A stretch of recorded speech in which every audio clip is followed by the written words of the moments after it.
Всем привет, уважаемые зрители канала Мамы Гули. Так, ее мальчики, мои племянники, очень любят квас и постоянно его покупают. Но мы его не покупаем, мы делаем его сами. Очень вкусно. Закваску, концентрат квасного сусла на Вайлдберрис, где угодно, сколько. Вот. Просто набираете концентрат квасного сусла. Также есть квасные дрожжи. Можно, конечно, пользоваться и пекарскими, но вкус немножко другой. Как вот советский квас же был. Вот именно с квасными дрожжами получается лучше. Что я для этого делаю? С вечера уже вскипятила воду. У меня уже остыло. Так, немножко надо подогреть до где-то ситуитовар. Как парное молоко. Да, как парное молоко. Сейчас немножко я подогрею, уже остывшее. Может, даже поближе подходить. У меня прогрелась вода где-то 38 градусов. Чтобы не залить надо.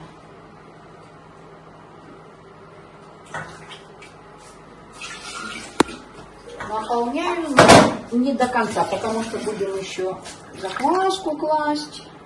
Сахар. Сахар, да, сейчас расскажу. Твоим, наверное, зрителям интересно, что у нас отопление, газ, не газ. Ну, конечно. Газа у нас пока нет, район новый, но уже начали проводить прокладку газовых труб.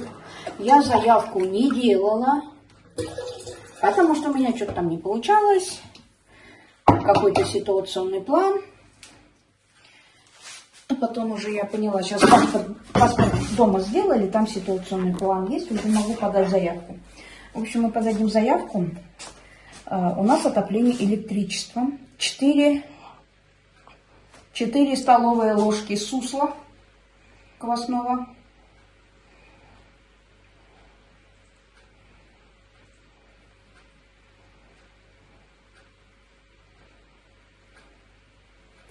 Вот так. Ложку споласкиваем тут же. Мешаем. Вот, уже цвет кваса появился. Угу. Запах, солод такой. Аппетитный цвет. Угу. Это из этого, по-моему, и пиво делают. Так, теперь 4 ложки сахара. С горочкой беру. Раз. 2. 3. 4. Запомнить легко. 4 того, 4 этого. И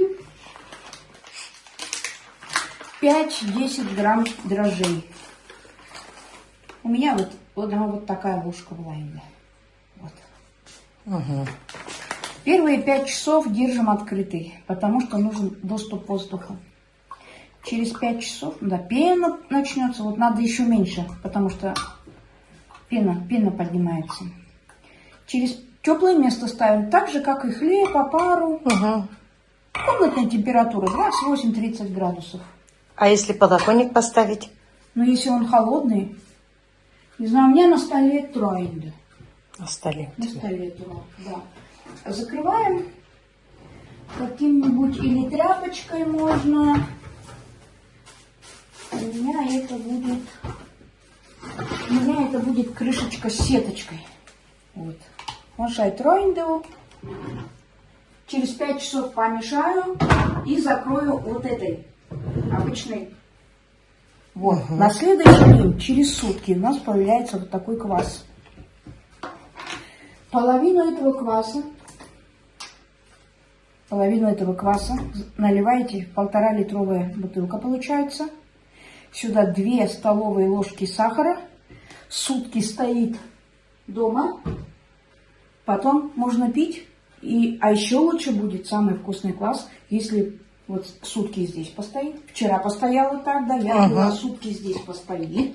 Потом сутки в холодильнике, это будет самый вкусный квас на третий день. Но уже можно и сейчас пить. Да, вот. А потом сюда, вот я отсюда отлила, долила воды, дрожжи не добавляю. Добавляю 2 ложки уже, не 4, а 2 ложки сусла и 2 ложки сахара. И уже сразу закрываю. Воздух тут не нужен. То есть дрожжи уже не добавляем. Здесь уже Закваска там есть. Да, вот. Угу. И так каждый день. Завтра опять отолью, опять бутылку. Угу. Сюда встанет вот эта бутылка. Эта бутылка уже завтра уйдет туда. И круговорот бесконечный кваса. Угу. Очень вкусный. Так что пробуйте. Да, вкусный, вкусный На приезжий. Вайбересе.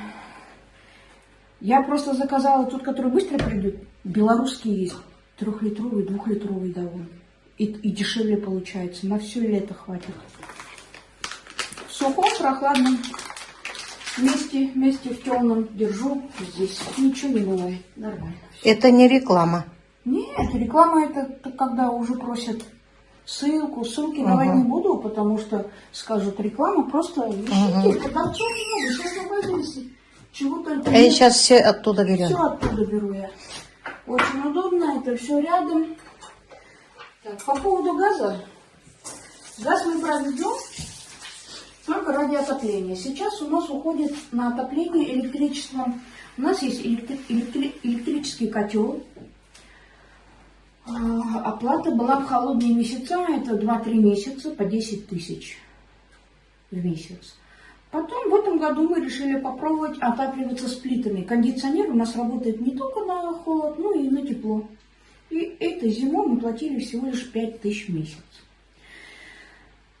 И воздух суше становится, у нас влажно. И когда кондиционер глянет, отапливаешься, воздух хороший, нету влажности, белье сохнет. А то у нас зимой влажно, и вот прям дышать тяжело, белье не сохнет. Кондиционеру мне понравилось больше.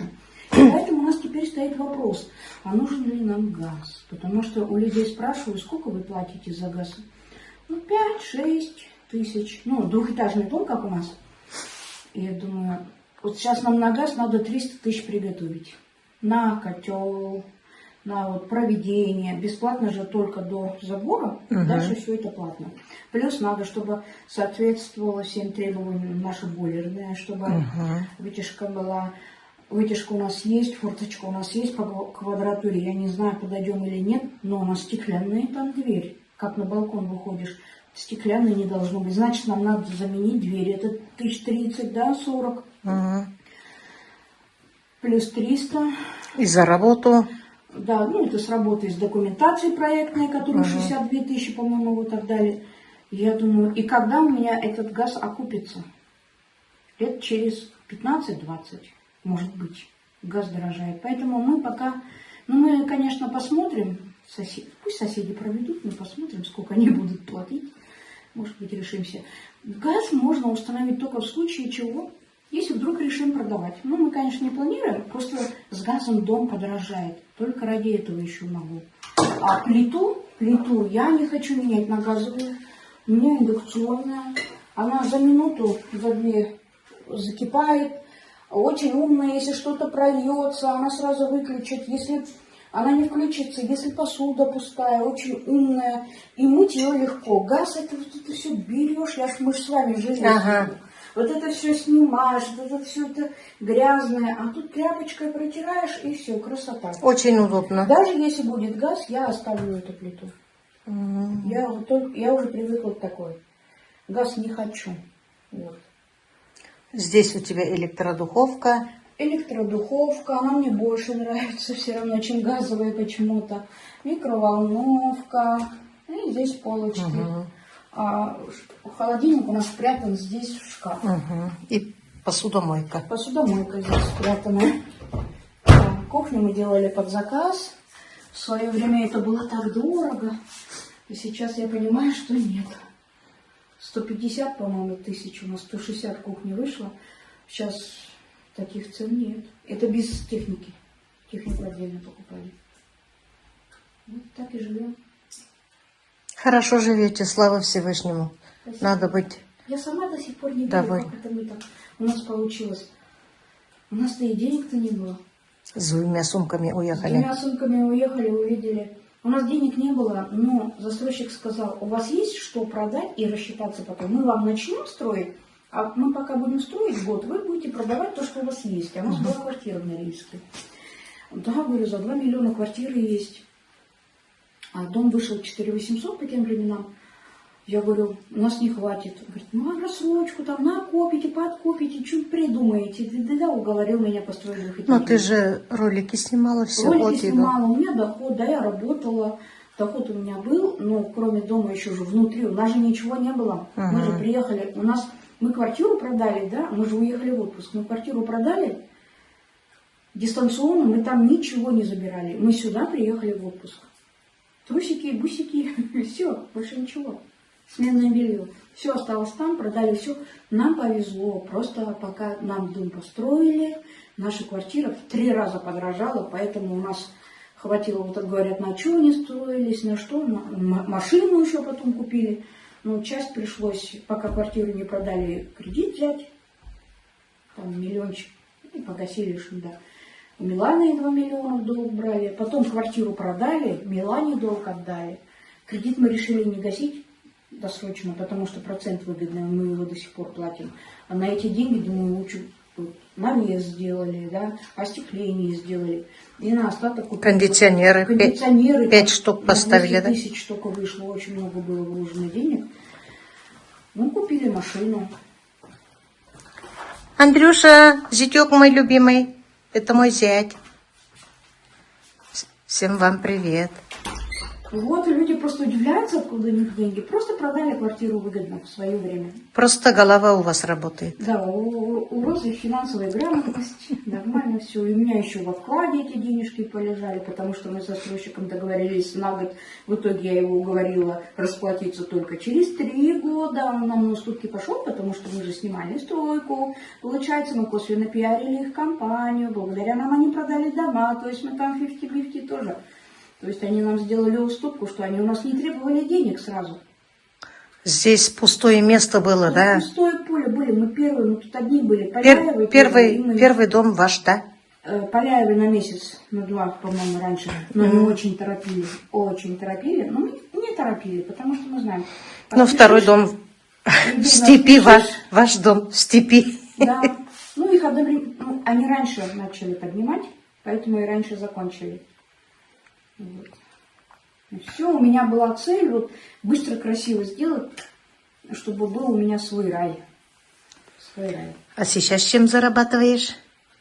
Ты же дома сидишь. Нет, я дома не Почему сижу. не выходишь на работу? Я Многие работаю. подписчики вот так спрашивают.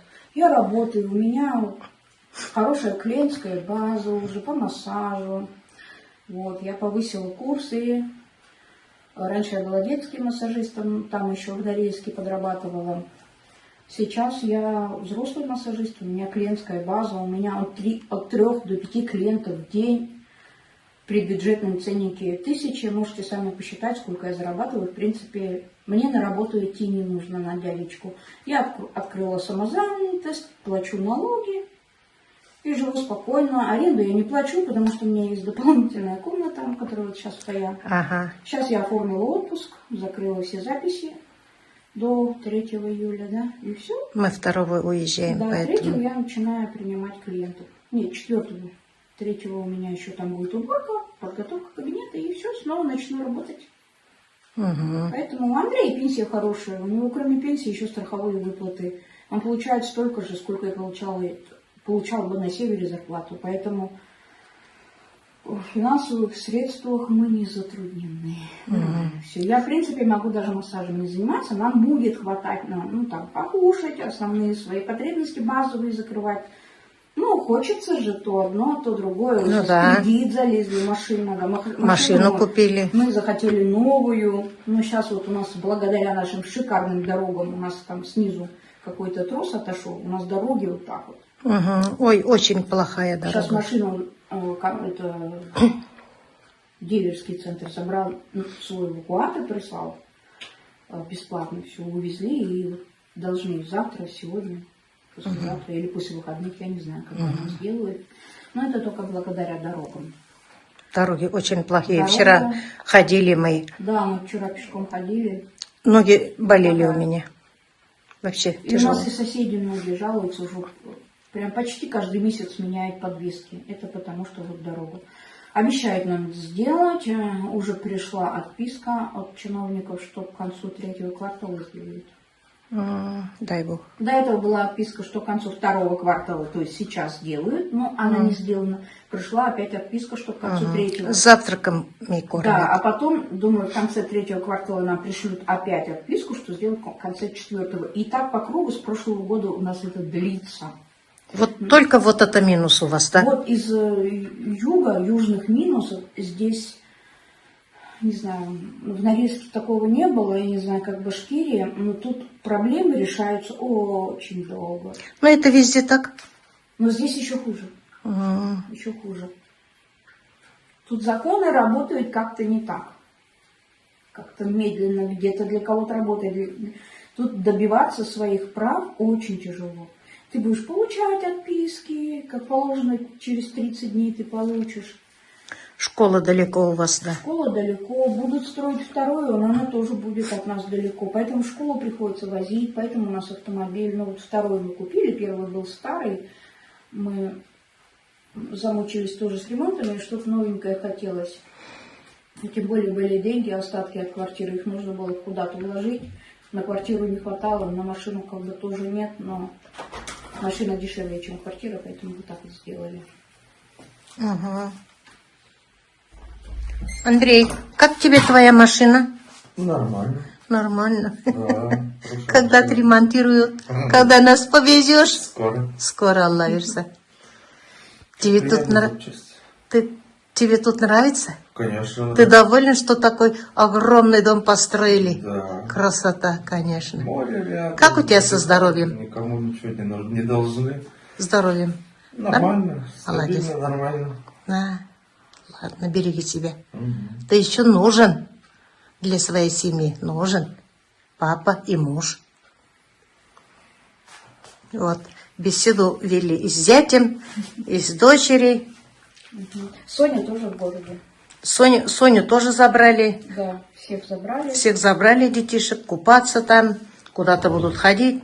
Ну, а молодежью интереснее. Ну, потому что машины нету, мы не можем их каждый день возить. А Миля живет прямо на первой линии моря. Угу. Чуть через дорогу и море. С видом на море она живет, да. Миля тоже хорошо живет, слава Всевышнему. Вот. Тоже купила квартиру. Мы очень даже довольны. Без каких-либо помощи. Сама. Она нам помогла, она нам 2 миллиона давала, я помню. Молодец. Любит жить, целеустремленная. умеет жить, умеет экономить, куда что. Да, она Молодец. очень финансово грамотная. Вот она каждый вот это все считает, просчитывает. Вот у нее будут лишние 100 рублей, да? Она не пойдет, не потратит. Она их во вклад положит. Я говорю, что тебе эти 100 рублей дают? На калькуляторе не считает. Смотри, за год это вот сколько-то. А 100 рублей сегодня, 100 рублей завтра, а в день по 100 рублей. И вот это все начинается. Ей финансистом надо было работать. Не туда она поступила. Она закончила строительный техникум в Стерлитамаке с отличием. Получила диплом, мы рады были. Дальше она не стала иногда поступать. Приехала сюда, немножко там работала. И все. Хорошо, что она приехала сюда. Внучка тоже, Милана. Да, я ее думаю, хотя бы в гости. Она же не хотела переезжать. Ну, если Стерлитамак нравится, вот у меня тут друзья. Я говорю, приезжай, поживи месяц, посмотришь. Ну, хотя бы в гости. Ну, все, и приехала, и осталась. Моим мальчикам ведь тоже особенно Кирилл нравится. Говорит, я, говорит, вырасту. Сюда, говорит, на работу, я, говорит, здесь вот показывает там в городе. Вот здесь квартиру куплю. Нет, вот там куплю. А может, он и купить. У него голова работает. Сейчас Ну, если какие-то он пойдет, маленькие поступит. сайты делает, получает деньги, Да, он купит. подрабатывает, Кирилл. Подрабатывает Он у нас уже. ученик года по IT-технологиям, да? Да, да. Молодец. Кубок получил, грамоту, там, Диплом. денежную премию. Денежную премию, конверт. Даже скрыл от меня. Принес, поставил у себя в комнате. Я же больно не захожу им в комнату, когда убираемся только. Они сами, я им не мешаю. Сижу, смотрю, на телефоне зашла их группу, там поздравляют детей, там у кого кубок, у кого грамота, чего. Батюшки, смотрю, мой Кирилл. А я говорю, Кирилл. А он выбежал, подумал, что-нибудь случилось, что ли, со мной. Я говорю, ты кубок получил, что ли? И не похвастался? А они такие скромные, что Владик еще показывает, он тоже принес. Но благодарственное письмо мне дали за хорошее воспитание, мне очень приятно было, конечно. Я этот день на 7 небе была, ходила, прямо летала, у меня как-то на спине крылья образовались. Как хорошо вот увидеть и видеть, слышать достижения своих детей, да. Но мальчики у меня хорошие, никаких нареканий со школы нету. Так, все нормально, слушаются. Ну, я говорю, что ты мне не показывал? А что ты, говорит, тут такого? Он всегда так. Я у него иногда в комнате вот пыль протираю, когда они уходят в школу. Мне с чем-то надо же заниматься. Вот так смотрю грамоты, смотрю диплом. Он всегда вот почему-то прячет от меня. Но для него это не достижение, как бы у него другие цели намного выше. Вы его цели только не знаете. У него цель стать самым крутым IT-специалистом, с зарплатой там 1 миллион. И грамота для него вот даже кубок, ну это маленькое достижение. А то сейчас, говорит, получу первую зарплату, когда устроюсь на работу. На первую зарплату, говорит, вас, говорит, с Владиком повезу куда-то за границу отдыхать. Да, планы у него расписаны. Планы. Я говорю, я боюсь куда-то за границу ехать. Что? Ну, на этом все, наверное.